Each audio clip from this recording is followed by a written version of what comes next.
Olá pessoal, tudo bem? Vamos lá. Esse vídeo hoje nós vamos falar um pouquinho sobre segurança do trabalho. A Energisa fez um DSS integrado aí com várias empresas do grupo falando sobre os acidentes fatais que ocorreram no Mato Grosso, em Rondônia e também aqui no Mato Grosso do Sul, né? Embora não tenha sido um fatal, mas um trabalhador da empresa Compel ficou sem os dois braços devido a uma descarga elétrica. Normalmente, os acidentes de trabalho, quando eles vão para o papel numa análise de acidente, a culpa tem sido única e exclusivamente do trabalhador. A gente vê lá que ato inseguro, foi comportamento, foi porque pulou etapa, foi porque não cumpriu as editais, as regras de ouro, enfim. Então, ou seja, sempre a culpa está no operador. Eu me lembro que quando eu estava na segurança do trabalho, ainda lá na ativa, não era cedido, a empresa contratou uma empresa que é a Dupont, né, para fazer todo um diagnóstico para que fosse verificada a questão de comportamento, a questão de acidente. Muito bem. Esse estudo foi feito, né, eu não sei se ele continua em ação, se temos o desmembramento deste trabalho da Dupont. E eu me lembro bem que, na hora de olhar toda a documentação, os POPs, os procedimentos que a Energisa tinha, a Dupont havia alertado a empresa que a decisão final, lá na atividade, estava sendo colocada no papel, na atividade do trabalhador, para que ele resolvesse, para que ele decidisse. Ela não era um procedimento onde, olha, se chegar aqui, você para. Não, era um documento aberto, ou é ainda, não sei, né, e que não define e deixa sempre a responsabilidade do trabalhador em campo. Então, quando isso acontece, será que de fato houve falha de procedimento? Eu até acredito que de repente um outro acidente pode haver sim, afinal de contas, nós somos seres humanos, o trabalhador é ser humano, ele pode errar. Ele está sujeito a errar. E por que ele está sujeito a errar? É porque ele quer? É óbvio que não. O cara não sai de manhã de casa e fala, não, eu vou me jogar na rede hoje, vou fechar uma chave, não vou colocar um equipamento, vou fazer isso, vou fazer aquilo, vou me acidentar, vou morrer, vou ficar sem braço. Ninguém é maluco de fazer um negócio desse. Mas eu enumerei algumas razões que podem levar o trabalhador a sofrer um acidente de trabalho, morrer ou ficar sequelado. Tirando essa parte onde só ele é culpado, né? Porque eu acho que a gente tem que dividir esse problema que existe aqui na Energisa Mato Grosso do Sul, e por que não dizer em todo o grupo, né? Então a gente tem que fazer uma análise criteriosa e a empresa entender que ela tem parte no processo, tá? Que o processo precisa ser melhorado, as questões precisam ser melhoradas e não pode ficar só em cima do trabalhador ou da equipe que está trabalhando.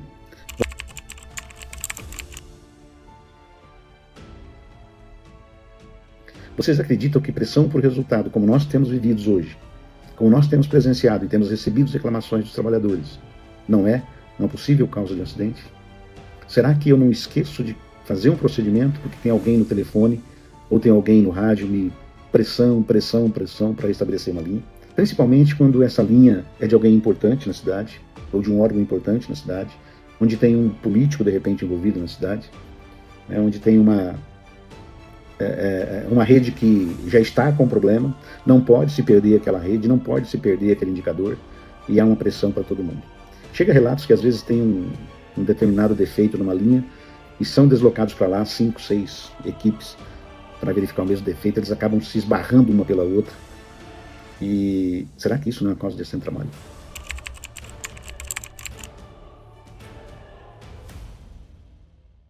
É o que mais tem ocorrido aqui na Energisa Mato Grosso do Sul.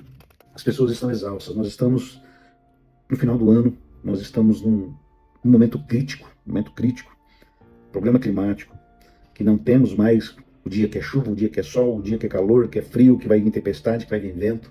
A Energisa ela consegue ter isso, para ter um programa dentro do COI, onde ela prevê, ó, tal semana, tal dia vai acontecer isso.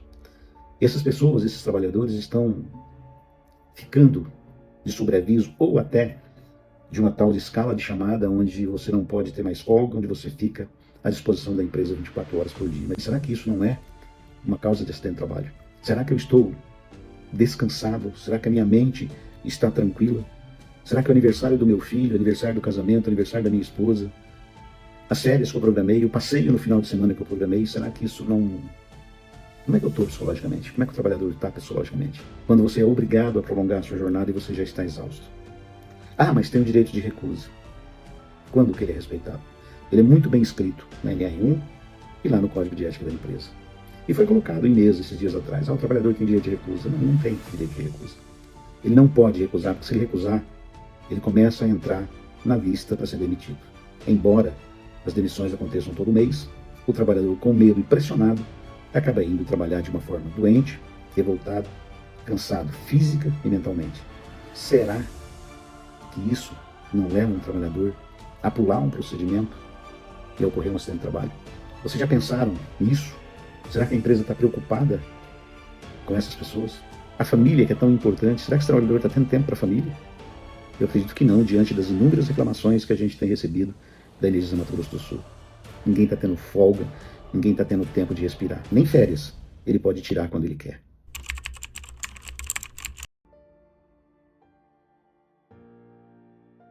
Um outro problema que eu tenho detectado, e aí eu não quero aqui ser mal interpretado, a capacitação. Tenho visto que a empresa tem contratado trabalhadores, de preferência, que ele já tenha o treinamento, ele já tenha o documento formal, né, que ele fez um curso de capacitação de eletricista.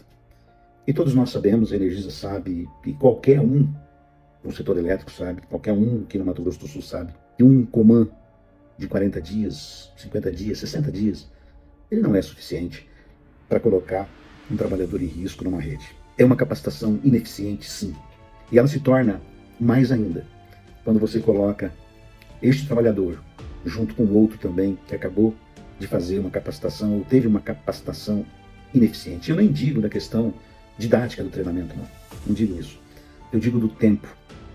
Eu digo da experiência que ele tem que ter para trabalhar no setor elétrico. Eles estão sendo colocados de qualquer maneira, de qualquer jeito, sem nenhum critério. O cara entrou hoje, ele já entra com outro colega novo. Nós sabemos perfeitamente das nossas dificuldades, nas nossas redes de distribuição no Mato Grosso do Sul, principalmente no rural, como elas são longas, como elas são deficitárias, como é difícil chegar até o ponto em que o trabalhador vai lá fazer uma atividade. E às vezes ele chega lá e ele fica perdido, porque ele não sabe o que fazer. E isso não é culpa dele. Eu quero deixar bem claro, isso não é culpa do trabalhador.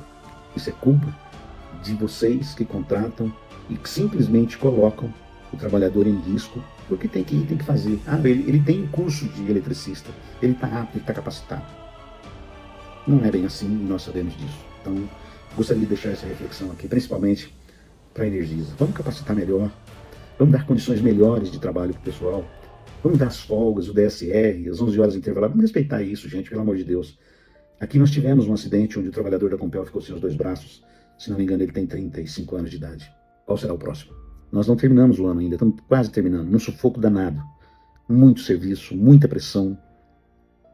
Será que nós vamos esperar mais um acidente grave para tomar um posicionamento?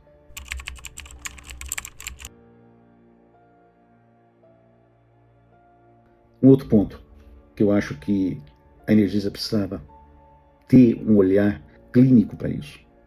As nossas redes e equipamentos, principalmente na distribuição, porque nas subestações e linhas nós praticamente não temos grandes eventos de acidente, de problema, né? Até por ser uma atividade mais complexa, até porque numa torre de transmissão, numa subestação, você leva o dia inteiro, até 2 ou 3 dias, para fazer uma manutenção, mas na distribuição não. Na distribuição é feito com rapidez, porque tem que colocar o sistema em pé. Será que os nossos ligadores estão todos funcionando direitinho, não tem nenhum bypassado? Como é que está a manutenção das nossas redes de distribuição? Porque se eu faço uma manutenção bem feita numa rede de distribuição, quando chega a chuvarada, quando chega o vento, eu não preciso ir lá. Ela vai estar boa e ela vai segurar, o sistema vai ficar em pé, se tudo estiver dentro dos limites e dos padrões estabelecidos. Será que elas estão? Será que é necessário levar o trabalhador a 12, 13, 14, 15, 20 horas de trabalho porque eu não dei a manutenção devida na rede? Porque a gente sabe que manutenção, o que é gasto em manutenção não vai para a tarifa, né? Somente aquilo que é investimento. Então, será que as nossas redes estão compatíveis, os nossos equipamentos estão compatíveis, né? Se ventar em Cidrolândia, Campo Grande já tem alimentador que sai fora. Como é que pode isso? Qual é o motivo disso? É só o vento? É só intempéries? É só... Onde está isso, gente? Vocês sabem, vocês estão aí de dentro da Energisa, vocês são engenheiros capacitados, gestores capacitados, muito bem capacitados, por sinal. Nós temos um dos melhores quadros de gestores e de capacidade técnica dos nossos eletricistas, dos nossos técnicos. Por que isso acontece? Eu acho que isso é uma responsabilidade da distribuidora e ela teria que dar uma olhada melhor nas suas redes.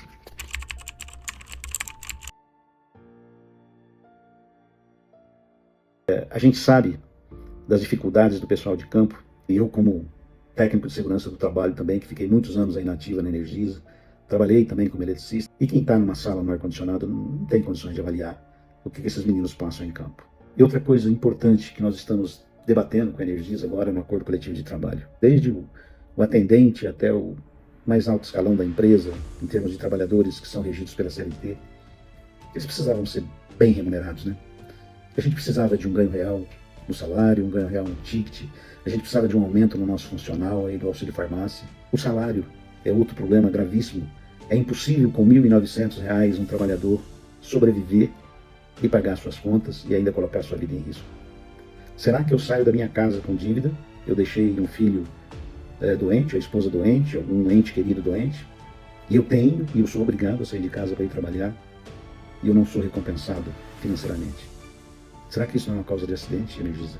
Será que a gente não tem que rever esses conceitos? A caminhoneta e os caminhões que os trabalhadores usam, eles param para fazer manutenção. Por quê? Porque fica barato para a empresa, né? Fazer uma preventiva, né? Sai mais barato, sai bacana, né? O custo é menor, sobra mais no acionista, sobra mais dinheiro no caixa. E o trabalhador? O que ele ganha com isso no final do mês?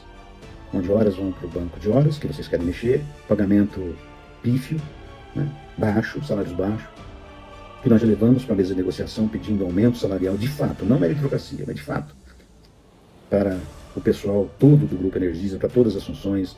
Os últimos que reclamaram e que pediram, que precisam ser reconhecidos, são os eletricistas de linhas de transmissão. E mais uma vez a Energisa não atendeu esse nosso pedido e negou esse aumento. Será que isso não é uma causa de acidente no trabalho? A experiência desses trabalhadores não está contando para a Energisa.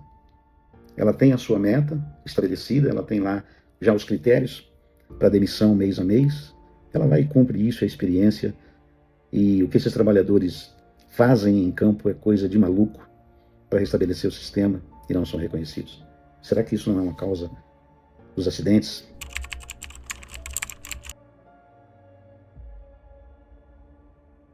Nós temos trabalhadores com problemas nos tendões, com problema em ombro, em punho, em joelho, em coluna, e quando sofrem desse mal, eles pedem para que seja aberta uma comunicação de acidente de trabalho, e ela não é feita no Grupo Energisa, ou aqui na Energisa Mato Grosso do Sul, né, que é onde a gente vive, então eu vou falar do nosso quadrado. Esta CAT não é feita, ou seja, não se reconhece a doença ocupacional dentro da Energisa Mato Grosso do Sul. Por quê? Até hoje, em todas as indagações que nós fizemos em mesa, colocamos isso para a Energisa, ninguém respondeu por quê. É critério de quem? Do médico? É critério do gestor? É critério da dor? É critério da lesão? Como é que é? Quais são os critérios que a Energisa usa? E como eu faço periódico também, é só aquele onde você escreve naquele papel o que você tem e o que você não tem?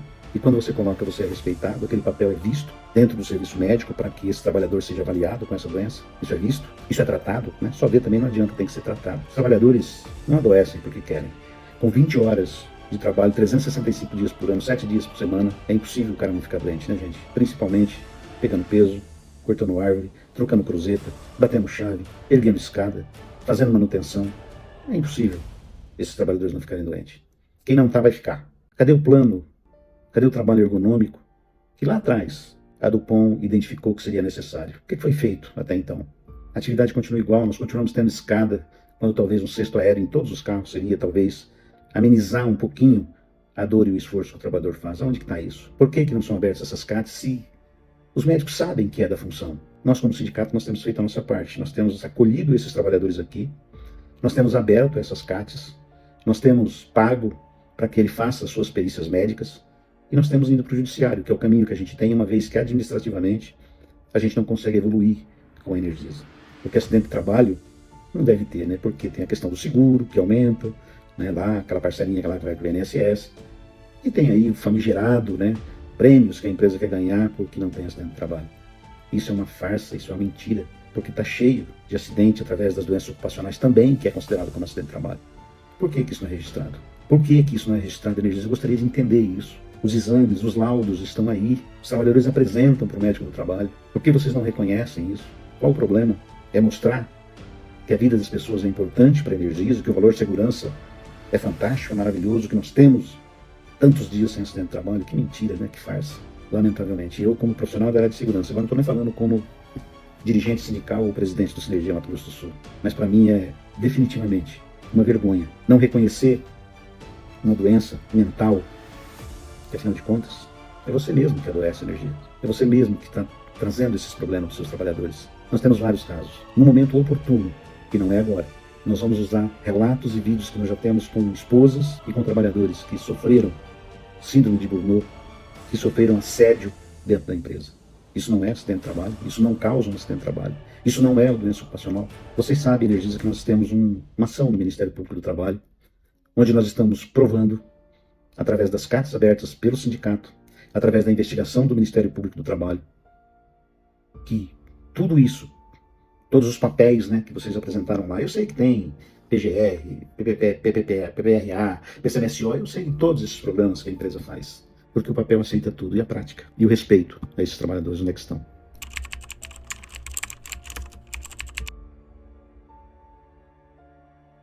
É fácil, né? São 3 mortes no grupo, um sequelado aqui no Mato Grosso do Sul. Até quando? Quem será o próximo? Mais um culpado? Onde que está a sua culpa, Energisa Mato Grosso do Sul? Será que vocês conseguem colocar a cabeça no travesseiro e dormir tranquilos com a gestão que está posta, com essas condições que estão postas? Eu gostaria que vocês refletissem um pouquinho com relação a tudo isso, que vocês sabem, que vocês conhecem, e que vocês deveriam ter um pouco mais de respeito com a categoria, com os trabalhadores e trabalhadoras. E na hora de um acordo coletivo reconhecer, na hora que o cara estiver doente, dá todo o suporte necessário para esse trabalhador, coisa que não acontece na Energisa Mato Grosso do Sul. É lamentável. Até o próximo, pessoal.